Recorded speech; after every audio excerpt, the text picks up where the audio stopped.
All right, first we got ourselves a Rex.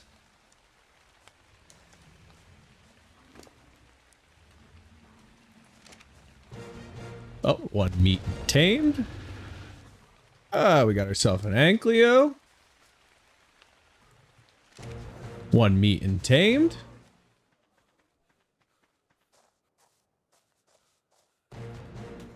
And one meat. That's all it took. No, there's no tricks here. It's not insanely boosted stats. I really tamed these all with just one meat. Stick around for more details.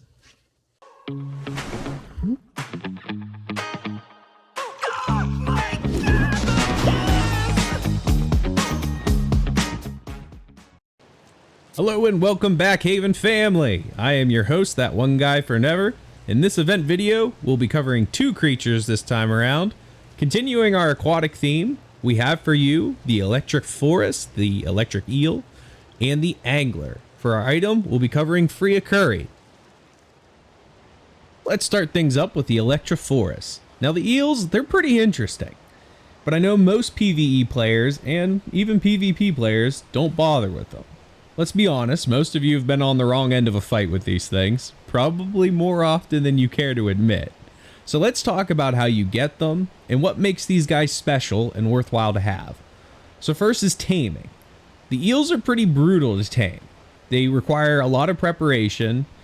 The general process is just passive taming. You feed the eel from your last hotbar slot, but if it only were that simple. Eels tend to travel in packs. And while one eel's electricity can be plenty annoying, an entire pack electrocuting you at once will stun lock your ass so hard you'll be meeting Davy Jones in no time. So the smarter way to tame these assholes is to trap them. Now my preference is to do this with a Basilosaurus, some high tier riot armor for the torpor reduction, and pretty high fortitude stat on your character, because this is also going to reduce how much torpor you take.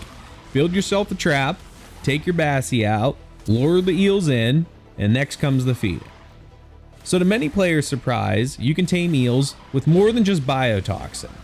Yeah, biotoxin is the food of choice, but mutton works almost just as well, and prime's just behind that in efficiency. As for actually feeding these wriggly nightmares, well, there's a trick. So you need to wait for the pack of eels to discharge their electric attack. When they're in groups, they tend to do this all at once. Because you have the Bassie in the trap, that's great. It's not going to take electric damage. It can tank the hits. Now they have a short cooldown timer after they use their electric attack where you have a window of opportunity to safely passive feed. Rush in, force the food down their throat, and get out as quickly as possible. Rinse and repeat until tamed.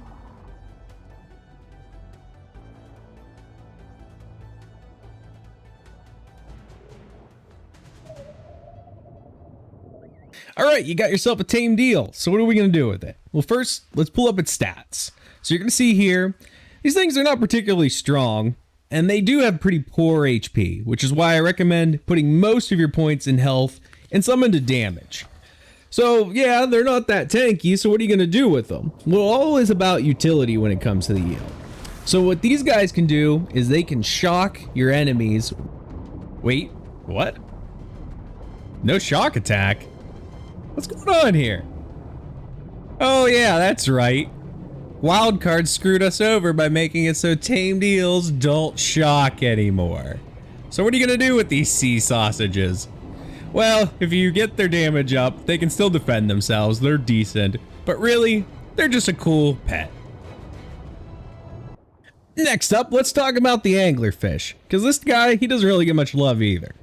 So there's a lot of misconceptions that anglers are pretty useless, that they do poor damage, they are not tanky at all, and they could be a pain in the ass to tame. There is some truth there, but survivors tend to over-exaggerate. So I will say taming can be tricky for the simple fact that their health pool is very low compared to their torpor. This can be easily worked around though with a harpoon or tech bow, as these inflict low damage and high torpor compared to the crossbow. So what can you do with these guys? Well, first, they're great as a deep sea scout.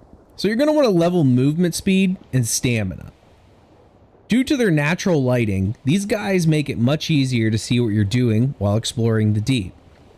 With increased movement speed, you'll also outpace just about anything that's trying to catch up to you. So for the most part, taking damage isn't a problem at all. The next thing, these guys are fantastic at harvesting silica pearls and black pearls. So you're going to want to level weight in this for this case. Anglers are the only creature in the game that can harvest silica pearl and black pearl nodes. Yeah, you can kill certain creatures for it, but these are the only creatures that can harvest the nodes themselves. So if you need pearls in abundance, these guys really can be a lifesaver. And finally, due to size, this is a great tame to access rivers. So yeah, you've fallen in love with your Toothus, but you're not going to get that giant thing up shallow rivers. Anglers are uniquely small, and they can be used. You can use that to their advantage to get into some tight and shallow areas. Moving into our item spotlight, let's talk about Fria curry. Fria curry, it's made from just basic ingredients: long grass, rock carrots, azelberry, miho berry, and narcotics. It's not hard to make at all. So how does Fria curry fit into our aquatic theme? Well, the deep sea is a very cold place, and without high tier gear or very high fortitude, you're going to freeze to death down there. Fria curry gives you plus 50 hypothermal insulation against the cold for a total of 15 minutes. Additionally, it'll slow your hunger bar. This is pretty useful because in the cold, you generally become hungrier faster.